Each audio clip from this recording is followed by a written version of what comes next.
And we're going face camless for this one. This is my tier list for the previous video. Check it out if you hadn't seen it yet. The Bleacher Report tier list that was ranking the power rankings for the 2021-2022 season. A little bit too early, like I said, watch that if you haven't already. So for this one, I'm going to do what I think the tier list should be for the 2021 to 2022 NBA season. So we'll start from the bottom once again. Team number 30, just looking at it, there's a lot of bad teams that definitely deserve to be near the bottom right there, but the same as the video, or the same as the article that Bleacher Report wrote, I think that the Magic are probably at the bottom. Team number 30, that's what I think.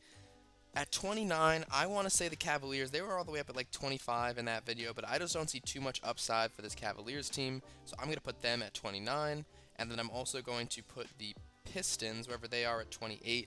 I just think that's a possibility that Cade Cunningham's really good. The Cleveland Cavaliers, try to combine those two words, have a lot more uncertainty when it comes to their roster. Sexton could be traded.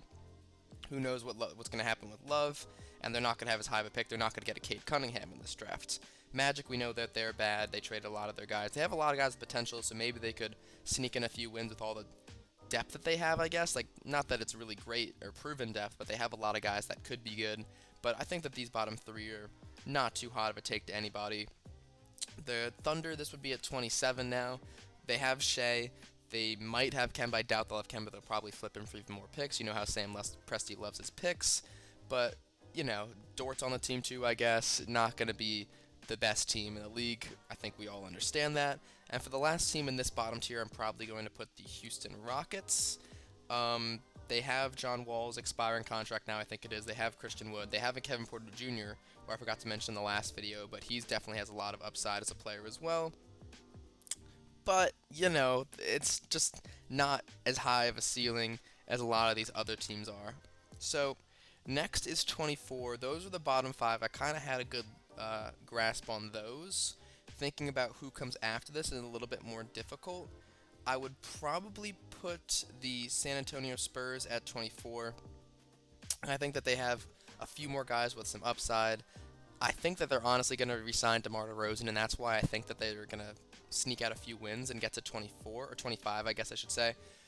Because with all the reports that are coming out, DeMar DeRozan, I think they're going to re-sign him. They'll still have like DeJounte Murray, they'll have Keldon Johnson, a bunch of other promising young guys, Lonnie Walker, Devin Vassell. Keldon Johnson, I think I might have already said him already. Not saying that they're going to be a great team, but saying that they have the honor of being the worst team in the second to worst tier. Congratulations, San Antonio. Next would be 24, and I think this one's a little bit harder. I think it's probably the Sacramento Kings. They don't have as much upside as other teams. De'Aaron Fox, the Kings need to start getting good, pushing for that play-in tournament unless he's going to request a trade. I think for right now, though, I think they're solidly at the 24 area. They could make a push to the play-in tournament. Pretty much all these teams, besides in this last tier, I could see making a push to the play-in tournament, but probably not being playoff teams. Next at 23, I think I'm going to go with I was going to say Minnesota Timberwolves, but I'm not sure if I actually want to do that now that I'm saying it out loud. A lot of these teams, like, I can see definitely being decent, definitely not these three teams. The Bulls definitely could be down there, but I think that they do have quite a bit of upside for next year. The Hornets have a lot of upside with LaMelo Ball, Heat, Mavericks, Pelicans, Knicks, Blazers. The Blazers are going to still be good. The Knicks, I still think it will be at least decently good. The Pacers are kind of weird. The Suns just in the NBA Finals. You got the Raptors. See, a lot of these teams are just pretty good. I guess I'll have to go with the Washington Wizards next. Put them at 23. Westbrook and Beal, you'll compete for a play-in tournament again. If you look at the Eastern Conference teams I have below them, they would be 1, 2, 3. So they would be the 12th seed according to this in the Eastern Conference. I don't know if I believe that.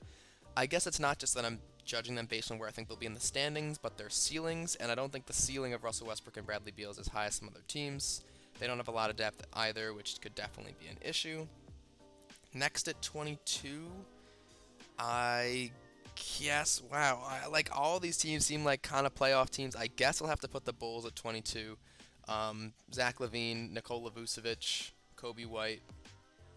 Like, they're a solid team. Like, this is no disrespect to the Chicago Bulls. There's just a lot of other solid teams that I think that might be ahead of them. And then I'll probably put the Raptors here at number 20, or at number 21. The Raptors and the Bulls are kind of interchangeable. I guess because the Bulls probably have, I would say, the two best players out of those two teams. I think that Vucevic is probably a smidge better than Siakam. I guess I'll put the Bulls at 21 and the Raptors at 22. I'm kind of going through this as a on the fly. Like, I don't have a list in front of me. I don't even have anything in front of me. So I'm just kind of doing this on the fly. At number 20, probably would put the Indiana Pacers. They could also be interchangeable with the Bulls and the Raptors. Thinking about it a little bit more, I think the Pacers just still have a little bit more depth than the Bulls do. They're a little bit more experienced. The Bulls still have some younger pieces that they're trying to incorporate into their starting lineup and their rotation more than the Pacers do. So I guess I'll put the Pacers at 20 and the Bulls at 21. At 19, I think I would probably go with the Minnesota Timberwolves. They have Cat, Ant-Man, D'Angelo Russell. I think they're definitely going to actually compete for a playoff spot, at least a play-in spot this year if they're healthy, and Chris Finch can kind of continue the success from the last quarter of this NBA season. At 18, probably going to go with the New York Knicks, and at 17, I'll also go with the Hornets. They're kind of an A and a B, I think. And the Celtics, honestly. Do I have any other Western Conference teams that I want to put in this area? I have to think about this. I'm definitely thinking at this next tier, it's like Hornets, Knicks, Celtics, Heat maybe, Pelicans, and then the other guys are probably a tier ahead of that. I don't know which team I want to put here. Because the Knicks made the playoffs last year, I guess I'll go with the Pelicans. This might be a little bit of bias here with me, but I definitely think that Zion's going to improve, Ingram's going to improve, but this is going to, under the assumption I'll say, that Lonzo Ball does not return to the Pelicans. If he does return to the Pelicans, I think that he's probably ahead of these next 2 or 3 teams, but if he does not return to the Pelicans, I think they're right here at about 18. Then I think I would put the Knicks at 17, under the assumption that they don't get anybody really good with their cap space. Can I not grab them? Hello? Oh, we're not responding. Can we respond? Okay, we're back. I think the orientation of the screen might have changed a little bit, but that's okay. As I was saying, I think the Knicks at 17, under the assumption they don't sign a good restricted free agent with the cap space that they have, I think that sounds about right for them. And then probably the Hornets are at 16. So that's the bottom half of the league, I think, in my opinion. I think the Knicks and Hornets are definitely going to compete for playoff spots, as well as the Pelicans and Timberwolves. There's just a lot of other decent teams that are in the league that unfortunately have to go ahead of them. At 14, I'm definitely going to go with the Boston Celtics. They barely, or 15, I think that they don't quite have the team that they have had in previous years to compete as much for a higher playoff seed. I still think they'll make the playoffs. I wouldn't call them a lock, but I definitely think that they're up there more than these teams that I think are more on the fringe of the playoffs. So I'll give them the benefit of the doubt and put them at 15. And then at 14, I think I'm going to put the Memphis Grizzlies. They were really good in the playoffs this year. John Morant proven to be a star. Triple J, if he's healthy, he's definitely going to supersede that team and leap them into maybe top 6 seed. Jonas Valanciunas is a walk-in double-double when it comes to points and rebounds. You have a lot of 3-and-D guys off the bench that are really nice role players. A Dylan Brooks, a DeAnthony Melton, a Tyus Jones, a Grayson Allen. They all play their role really well in this Memphis Grizzlies team, and it's a young team that's only going to continue to develop. So I'll put them at 14. At 13, I think I'm going to go with the Miami Heat. Jimmy Butler and Bam Adebayo. The lack of shooting from them, I think, hurt them in these playoffs, and the lack of, I don't know, they don't have the creation, and I guess the perimeter creation that a lot of other teams do. Like Jimmy Butler, yeah, is a decent ball handler, decent passer.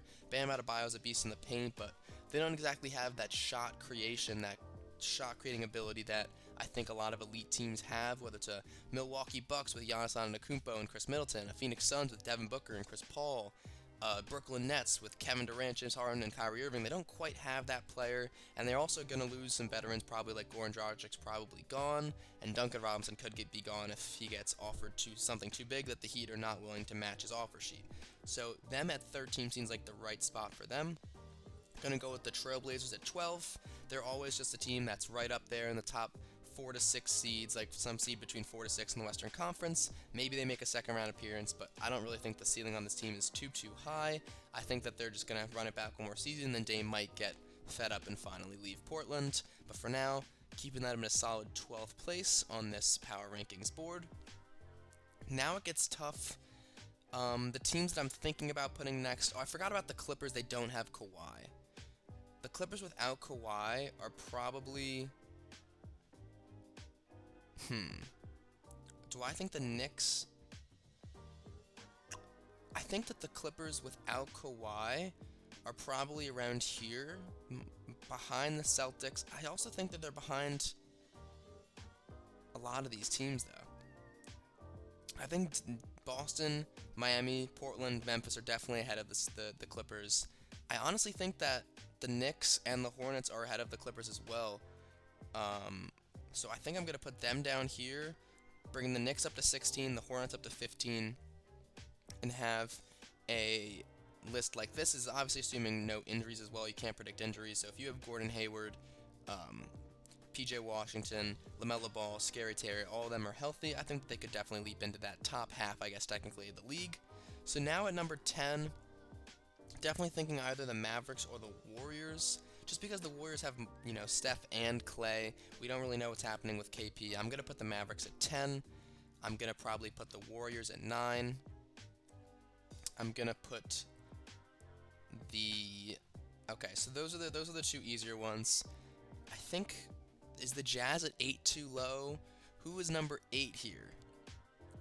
I don't think it's Phoenix, because I think they're going to re-sign Chris Paul. Atlanta would be this would be a little bit low for them. The Bucks are the reigning champions. This is tough. This is tough. I guess I will go with... Oh, gosh. Let me just think about it. So the top teams I'm definitely thinking about are Brooklyn up here. I can't even get to the top right there. Milwaukee there. Is Los Angeles there? I'm not saying that they're a lock there, so I'm not going to put them up there for sure. In my opinion, I think the Denver Nuggets are definitely a top 5 team. So those 3 teams are definitely up there. But 4 through 8, I'm thinking about. I'm really thinking about it. You have LeBron James, so I guess the Lakers can sneak into 5 for me.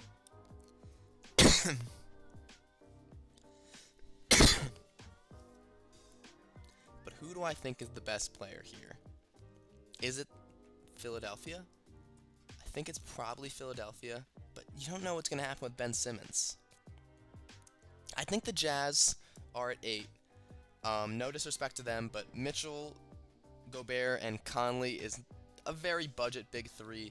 Rudy Gobert, I can't really think be your second scoring option. His defense is great. Donovan Mitchell's definitely superseded himself in that top 15 player conversation, but I don't think that they have the firepower necessary, with a lot of their team getting older as well, to compete, really be a top 5 team competing for a championship. I think, do I put the Suns? Chris Paul is only going to get older. Their role players are good, but I don't really know how much more of them have star potential. DeAndre Ayton could continue to improve, though. Oh, this is so hard. I think that I'm going to have to go with the Suns up here, the Hawks at 6 or 7. I think that the Hawks got the better of the Sixers here, so it feels disrespectful to put the 76ers over the Hawks. But I think I have to. But I also kind of think, I don't want to count out LeBron, but like, my gut is telling me to put all of those teams ahead of the Lakers. Oh, jeez. Okay. Well, looking at the order of this one, I think I like the Nets, Bucks, Nuggets. I'm not sure about the Suns and the Lakers. I think just because the Suns just made the finals, I'm going to put the Suns ahead of the Lakers. I don't know if I want to put anyone else ahead of the Lakers, though. I think I'll keep the Lakers there for now. Sixers, Hawks, Jazz, Warriors, Mavericks. I think I like the order of that. Blazers, Heat, Grizzlies, Celtics, Hornets, I think I like. Knicks, Clippers, Pelicans, Timberwolves, Pacers, I think I like. And then Bulls, Raptors, Wizards, Kings, and Spurs. Makes sense to me. And then Rockets, Thunder, Pistons, Cavs, and Magic. Y'all, this is hard. You know, there are some teams that are really bunched up. And you could say, like, you could tell me that the Suns are anywhere from 4 to 7, I'd believe you. The Hawks, you could say, are anywhere from 4 to 9, and I would believe you. Maybe even 10. The Lakers, you could say, is anywhere from 3 to 10, and I'd probably believe you. Like, there's a lot of teams that are really jumbled up in there. The Hornets got the bump up to the top half of the league. The Clippers without Kawhi go down to the bottom half of the league. You could put the Pelicans up there if you're high on the Pelicans. You could put the Timberwolves up there if you're high on the Timberwolves. The Bulls you could even put into like 16, and wouldn't say you're crazy. The Raptors can make to 16. The Wizards could even make to 16. And then the Kings to the Magic are probably, at least I would say, in that bottom 10 teams list. You can change the order of them a little bit.